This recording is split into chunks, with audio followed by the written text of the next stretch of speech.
সবশেষ দুবার আমরা বাংলাদেশের বিপক্ষে আইসিসির আসরের প্রথম ম্যাচ খেলেছি 2011 ওয়ানডে এবং 2024 টি-20 বিশ্বকাপে। দুবারই শিরোপা জিতেছি আমরা। ওদের বিপক্ষে শুরু হলে টুর্নামেন্টটা ভালো যায় আমাদের। এবারে আশা করি সেটাই হবে। কথাগুলো বলছিলেন ভারতের বিখ্যাত ব্যাটসম্যান বিরাট কোহলি। তবে কি এই 36 বছর বয়সী ক্রিকেটার বেমালুম ভুলে গিয়েছেন 2007 বিশ্বকাপের কথা, নাকি ভুলে থাকার অভিনয় করছেন? একটা সময় ছিল যখন ভারত পাকিস্তান ম্যাচই উত্তাপ ছড়াতো ক্রিকেট বিশ্বে। সময়ের পরিক্রমায় এখন সে লড়াই কেবল নামেই চলছে। ক্রিকেটের আসল মহরণটা বাংলাদেশ ভারত ম্যাচেই বিদ্যমান। সুদীর্ঘ 8 বছর পর মাঠে গড়ানো আইসিসি চ্যাম্পিয়ন্স ট্রফির দ্বিতীয় ম্যাচে আজ বৃহস্পতিবার মুখোমুখি হচ্ছে এই দুই দল। ম্যাচটি মাঠে গড়াবে দুপুর 3টায় দুবাই আন্তর্জাতিক ক্রিকেট স্টেডিয়ামে। টাইগার ফ্যানদের মুখে মুখে একটা কথাই ঘুরছে, দলের শেষ 6 মাসের পারফরম্যান্সের উপর ভিত্তি করে এ বাংলাদেশকে হারাতে পারবে ভারতকে? যুক্তি আর পরিসংখ্যানে চোখ রেখে যাওয়া যাক সেই আলোচনায়। এই দুই দল এখন পর্যন্ত 41 ম্যাচে মুখোমুখি হয়েছে, যেখানে ভারতের 32 জয়ের বিপরীতে বাংলাদেশের জয় 8টি। অন্যদিকে ফলাফল আসেনি এক ম্যাচের। তবে সবশেষ 5 দেখায় 3টিতে জয় পেয়েছে টাইগাররা, যার মাঝে একটি আবার এশিয়া কাপে শ্রীলঙ্কার মাটিতে। সুতরাং বাংলাদেশ কেবল ঘরের মাটিতে ভারতের বিপক্ষে যেতেই সে আলাপ ধোপে টিকবে না। বাংলাদেশের জয়টাও তাই অসম্ভব কিছু না আজকের ম্যাচে। দুই দলের জন্য ইনিংসের প্রথম 10টা ওভার খুবই গুরুত্বপূর্ণ।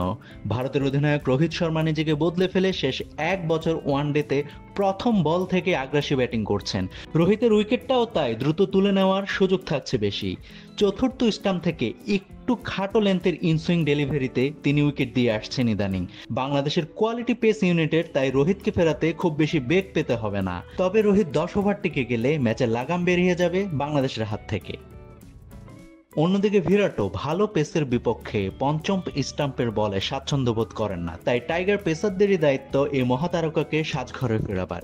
এই 36 বছর বয়সী ব্যাটসম্যান বাংলাদেশের বিপক্ষে ওয়ানডেতে প্রথম ভারতীয় হিসেবে 1000 থেকে আর 84 রান দূরে।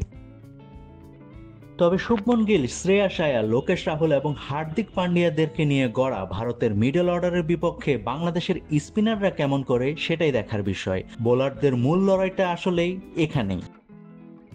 আজকের ম্যাচ দুবাই আন্তর্জাতিক স্টেডিয়ামে অনুষ্ঠিত হবে। এই মাঠে এখন পর্যন্ত 35টি ওয়ানডে ম্যাচ হয়েছে, যেখানে প্রথম ইনিংসের গড় হচ্ছে 213 রান। কেবলমাত্র দুবারই 300-র বেশি রান হয়েছিল।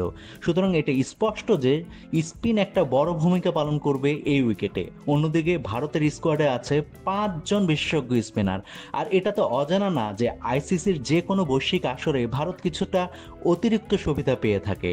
তাই সকল সমীকরণ এবং পরিসংখ্যান টেনে মনে হচ্ছে আজ স্কিটি এবং স্লো উইকেটে হবে ভারত বাংলাদেশের লড়াই। তবে প্রতিপক্ষের জন্য মরণ ফাঁদ পেতে ভারত নিজেই সে ফাঁদে পা দিতে যাচ্ছে না তো। ভারত ঘরের মাঠে এমন উইকেটে খেলে যেখানে রানের ছড়াছড়ি, তাই স্পিনিং কিংবা স্লো উইকেটে তারা স্বাচ্ছন্দ্য বোধ করে না। সবশেষ শ্রীলঙ্কা এবং নিউজিল্যান্ডের বিপক্ষে আলাদা দুই সংস্করণে গিল এবং শ্রেয়াস আয়ারদের সেই দুর্বলতা ফুটে উঠেছে স্পষ্টভাবে। বাংলাদেশের স্পিনাররা সেই সুবিধাটুকু কাজে লাগাতে পারবেন কিনা সেটা সময়ের উপরে ছেড়ে দেওয়া যাক।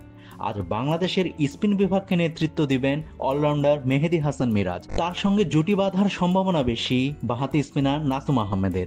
অন্যদিকে এই পিচে কাটার মাস্টার মোস্তাফিজুর রহমান অসম্ভব কার্যকরী ভূমিকা পালন করতে পারেন। তবে ঐতিহ্যগতভাবে দুবাইয়ের উইকেটের যে চরিত্র, তাতে বাংলাদেশের ম্যানেজমেন্ট রিশাদ হোসেনকে খেলানোর ঝুঁকি নেবেন না।